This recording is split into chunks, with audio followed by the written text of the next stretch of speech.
Good morning students. आज का जो हमारा टॉपिक है ना वो डायाग्राम या आप कह सकते हैं स्ट्रक्चर ऑफ न्यूक्लियस।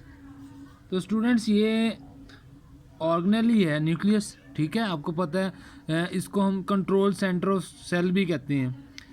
बाज़ औक़ात पेपर में जो है वो सेल बायोलॉजी वाले चैप्टर में आपको ऑर्गेनेलीज आ जाता है, उस पे नोट। तो आप क्या करते हैं, सारा नोट 1 पेज 2 पेज 3 पेज तक लिख देते हैं, लेकिन उसमें उस ऑर्गेनेली की डायाग्राम या स्ट्रक्चर नहीं बनाते। इस वजह से आपको बाज़ औक़ात जो है एग्जामिनर फुल मार्क्स नहीं देता। तो आज हमने ये देखना है कि न्यूक्लियस को कैसे इजीली हम ड्रा कर सकते हैं, ठीक है। तो स्ट्रक्चर ऑफ न्यूक्लियस देखें, तो ये मैं बनाने लगा हूँ एनिमल सेल।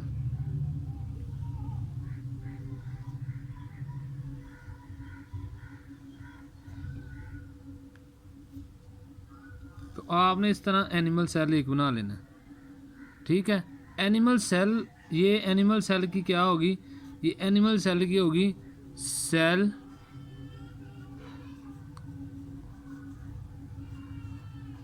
मेम्ब्रेन, ठीक है। क्योंकि आउटर मोस्ट जो बाउंड्री होती है एनिमल सेल की वो क्या है, cell membrane.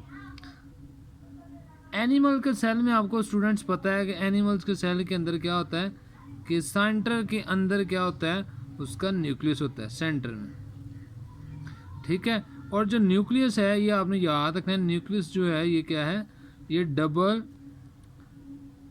Bounded membranes organelle है। ये सेल मेम्ब्रेन और सेल मेम्ब्रेन या सेल इन्वेल्प और न्यूक्लियस के दरमियान क्या होता है, साइटोप्लाज्म,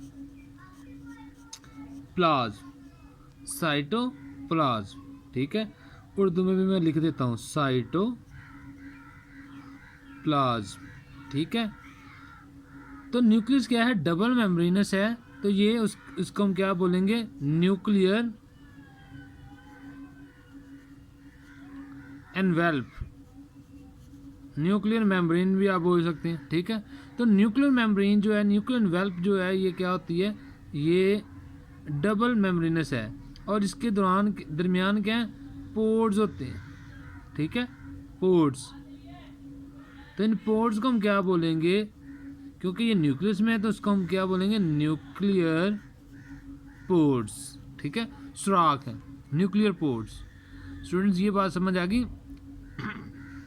नेक्स्ट अगर हम देखें तो हमें जो है वो बहुत धागानुमा जो है वो स्ट्रक्चर नज़र आता है, ठीक है, जिसकी कोई ख़ास तरतीब नहीं है। तो उसको हम क्या बोलेंगे, क्रोमाटन,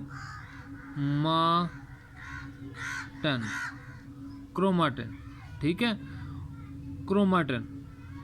और फिर हमें एक डार्कली स्टेन एरिया भी नज़र आता है जिसको हम क्या बोलते हैं, न्यूक्लियोलस, ठीक है जी, न्यूक्लियोलस। तो स्टूडेंट्स ये सिंपल डायग्राम है न्यूक्लियस की। अब मैं आपको थोड़ी सी इसमें बता देता हूँ एक्सप्लेनेशन भी, कि क्रोमाटन जो है वो हेरिडिटी मटेरियल है। ये क्रोमाटन जो है विरासती मादा है, ठीक है। जब सेल क्या नहीं करता, नॉट डिवाइडिंग स्टेज या फेज आप लिख सकते हैं, उस वक्त क्रोमाटन होता है। लेकिन जब सेल क्या होता है, सेल होता है डिवाइडिंग स्टेज में, डिवाइडिंग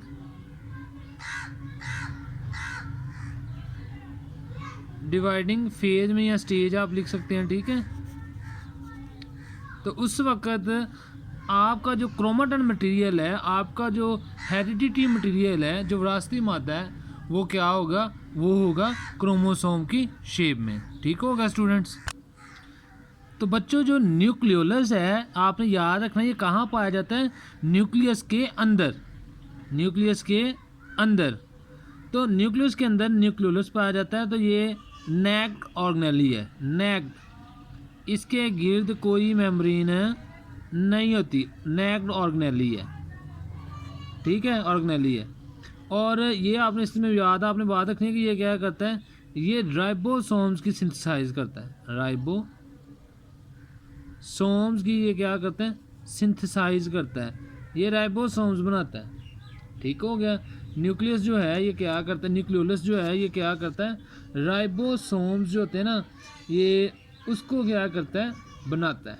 ठीक है, जो आगे बाद में इन पोर्स के रास्ते क्या होगा, इधर से मूव आउट हो जाएगा साइटोप्लाज्म के अंदर।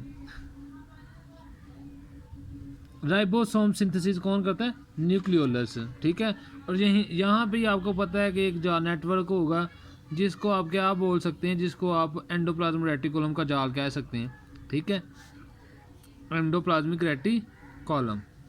ठीक है, और इधर आप छोटे छोटे से वैक्यूल बना दें।